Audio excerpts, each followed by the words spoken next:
नमस्ते दोस्तों, मैं हूँ रमेश मेहता। हमारी कहानी में आप सबका स्वागत है। दोस्तों, मैं हमेशा आप लोगों के साथ कुछ न कुछ बातें करता हूँ और आप लोगों को आज तक मैंने करीब करीब 140 स्टोरी दे चुका हूँ। हमारी कहानी में मैं आज आप लोगों को कुछ और बताने जा रहा हूँ। तो पहले भगवान के नाम से शुरुआत करते हैं।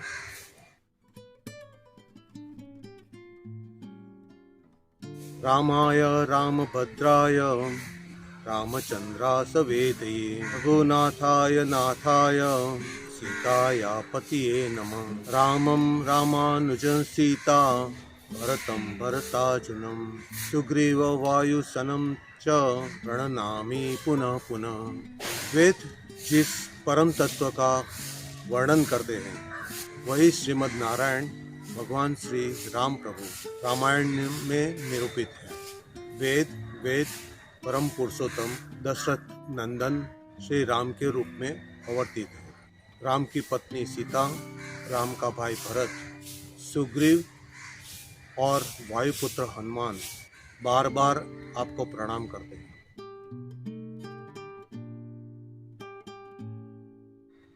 तो चलो, आज एक नया राष्ट्र बना है। समय आ गया है समाज को समृद्ध बनाने का, अखंड भारत की कल्पना को साकार करने का, भारत का पुराना वैभव फिर से स्थापित करने का। लोग एक दूसरे के साथ हाथ मिलाकर इस देश को आगे बढ़ाना है। दोस्तों, हमारा जीवन अगर समृद्ध बनाना है तो हमारी जीवनचर्या भी बहुत अच्छी होनी चाहिए। जैसे सुबह जल्दी उठना, सुबह 5 बजे 5:30 बजे तक उठ जाना चाहिए। सुबह स्नान करने के बाद पूजा पाठ कर लेना चाहिए। उसके बाद हमारा शरीर को स्वस्थ करने के लिए थोड़ा सा व्यायाम जरूरी है।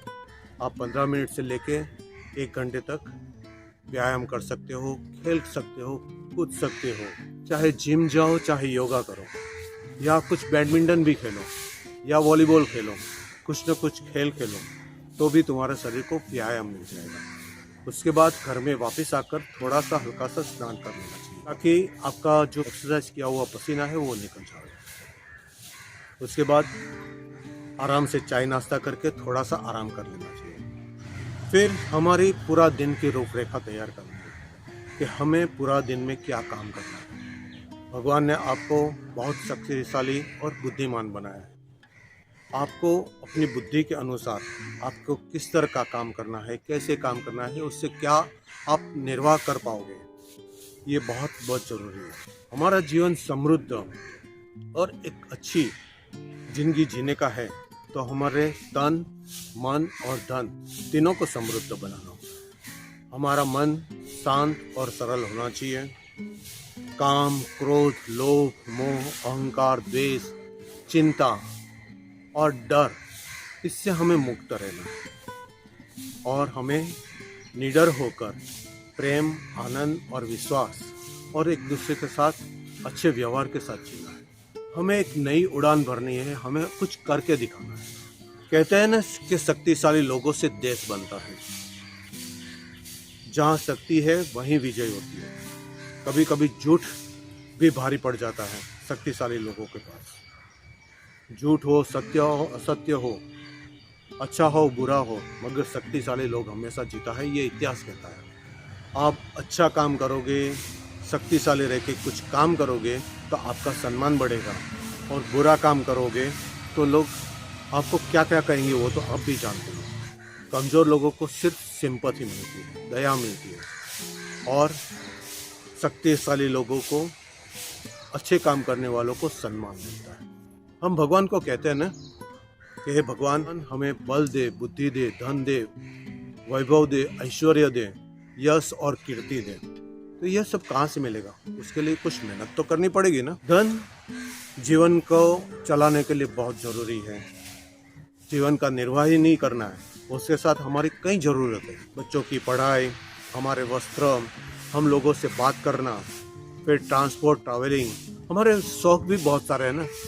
अब जैसे जैसे नई नई चीज़ें बढ़ती है वैसे हमारे शौक भी बढ़ते जाते हैं। आप सोचो, एक अकेला बिजनेसमैन या एक अकेला आदमी जब नौकरी करता है तो कैसे करता है? नौकरी करने जाएगा, सुबह सुबह भाग के जाएगा, रात को भागते भागते रिटर्न आएगा, पूरा दिन मेहनत करेगा और वो अपनी नौकरी से जो भी तनख्वाह मिलेगी उससे खर्च करेगा। एक बिजनेसमैन, अकेला बिजनेसमैन जब ये बाहर निकलता है तो वो सेल भी करता है, परचेज भी करता है, उसका अकाउंट भी मेंटेन करता है और अपना व्यवहार भी चलाता है। तो कितनी सारी मेहनत लगती है। और उस व्यापारी, उसके पास 1 लाख है, 2 लाख है, 5 लाख है, तो उससे वो जो छोटा मोटा बिजनेस तो कर पाएगा, मगर बड़ा बिजनेस करना तो बहुत मुमकिन है। और उसकी जगह उसको कोई पार्टनर मिल जाए तो चलो, 5 और 5 10 लाख हुआ है, पार्टनर मिल गया। अगर पार्टनर ने कुछ गलती कर ली, हमारे व्यवहार में परेशानी कर दी, कुछ दुकानदारी में कुछ गड़बड़ कर दी, तो क्या करोगे? मगर अगर 10 लोग, 12 लोग, 15 लोग मिलकर अगर 5-5 लाख निकाला या 1-1 लाख निकाला, अरे 10-10 हज़ार भी निकाला, तो 15 लोग मिलके 1-1 लाख मिलके 15 लाख हो जाते हैं। और 15 लाख में आप अच्छी तरह बिजनेस कर सकते हैं और बिजनेस एक कंपनी बन जाती है।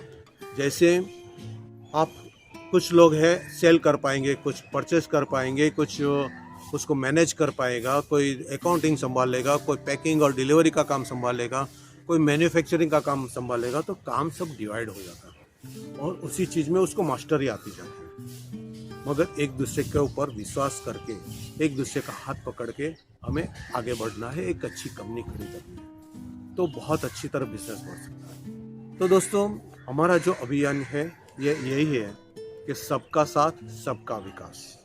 क्यों ना साथ में मिलके एक कंपनी खड़ी करी जाए, अच्छा व्यापार किया जाए। व्यापार करने वाले लोग 10 लोगों को नौकरी दे पाएंगे, मगर एक नौकरी करने वाला आदमी किसी को और नौकरी नहीं दे पाएगा।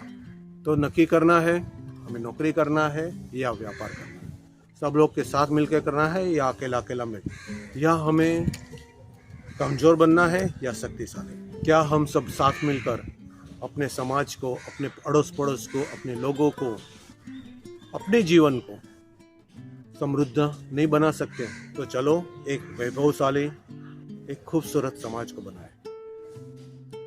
दोस्तों, अगर मेरी बात अच्छी लगी तो आप मुझे इस चैनल को सब्सक्राइब जरूर कर लीजिएगा। फिर एक कहानी लेकर आऊँगा, तब तक के लिए धन्यवाद। जय श्री कृष्ण, जय श्री राम, जय हनुमान, हर हर महादेव, भारत माता की जय।